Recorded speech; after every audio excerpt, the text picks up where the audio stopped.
Pompey the Great wasn't just another Roman general. He was the man Rome couldn't ignore. Born in 106 BC, he rose quickly under Sulla's shadow, and by his 20s led armies without holding traditional political rank. He cleared the seas of pirates in just 40 days, crushing their fleets in the Battle of Coracesium.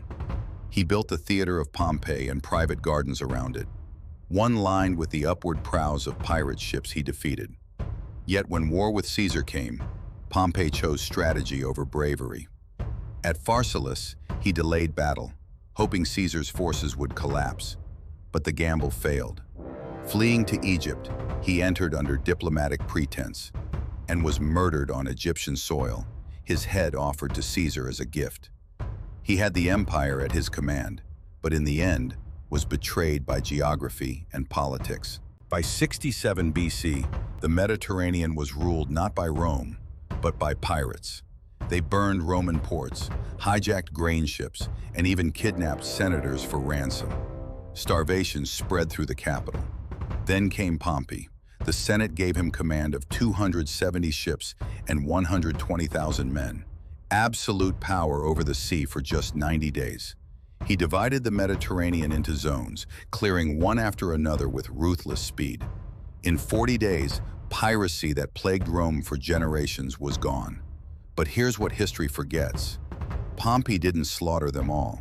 He spared thousands, offering land in Cilicia to start new lives, turning raiders into farmers. Rome called him Magnus, the Great. In truth, he'd done what no legion ever could. He made peace with chaos. Julius Caesar wasn't just a conqueror. He changed how the world measures time. He introduced the Julian calendar in 46 BC, standardizing year length and leap years for centuries. But here's one you rarely hear. Caesar was once kidnapped by pirates. He laughed at their ransom demand, raised his own fleet, and captured them, then had them executed. He was also the first living Roman to put his face on a coin, a bold act of propaganda. Another secret: when his support grew too powerful in Rome, he was careful never to take the title king. Instead, the Senate named him dictator for life, a legal loophole that killed the Republic's soul.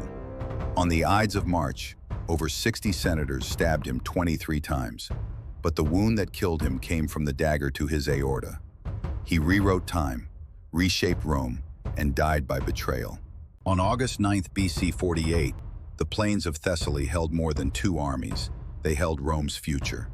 Julius Caesar faced Pompey the Great. Pompey's force outnumbered him almost 2 to 1. Pompey urged caution. He anchored his left flank on the river, expected Caesar's weary men to break. Caesar did something unexpected. He hid a reserve of veteran infantry behind his right wing and waited. Then, as Pompey's cavalry charged, Caesar's hidden lines struck them mercilessly. Panic rippled through Pompey's flank, and the battle collapsed. Casualties were devastating. Pompey's army was shattered, his reputation broken. Caesar stood victorious, but the price was the Republic. The day Rome died, an empire was born. Mark Antony is often remembered for his romance with Cleopatra, but he had deeper ambitions. As a young man, he served under Julius Caesar and earned a reputation as a fierce cavalry commander. After Caesar's death, Antony formed the Second Triumvirate with Octavian and Lepidus, dividing Rome's domain, but only to consolidate real power. At Actium, Antony's fleet was soundly defeated because Octavian severed his supply lines. His ships starved long before the battle began. Less known, he once married Octavian's sister Octavia to avoid conflict, only to continue his affair with Cleopatra behind the scenes. When he fell, he did so by his own blade, dying in Cleopatra's arms.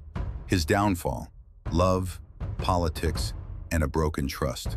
Octavian was only 19 when Julius Caesar named him heir, but he was nothing like Caesar. While Antony chased glory in the East, Octavian focused on strategy, alliances, and loyalty. At Brutus and Cassius's defeat, he cleverly offered amnesty, not revenge, to avoid civil war fatigue. He eliminated Lepidus, outmaneuvered Antony, then restored the illusion of the Republic while holding real power. Under the name Augustus, He built roads, aqueducts, and peace, 2 centuries of Pax Romana. Here's a lesser-known twist.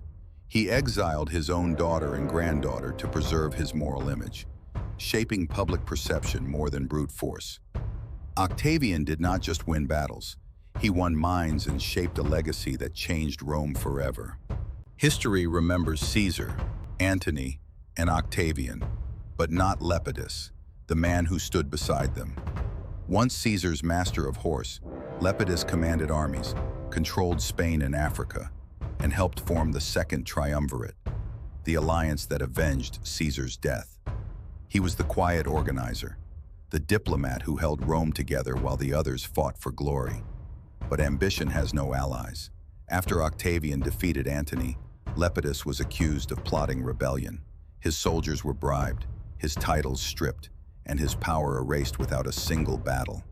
Yet unlike Caesar or Antony, he survived, living out his days in exile, writing, watching the empire he helped build from afar.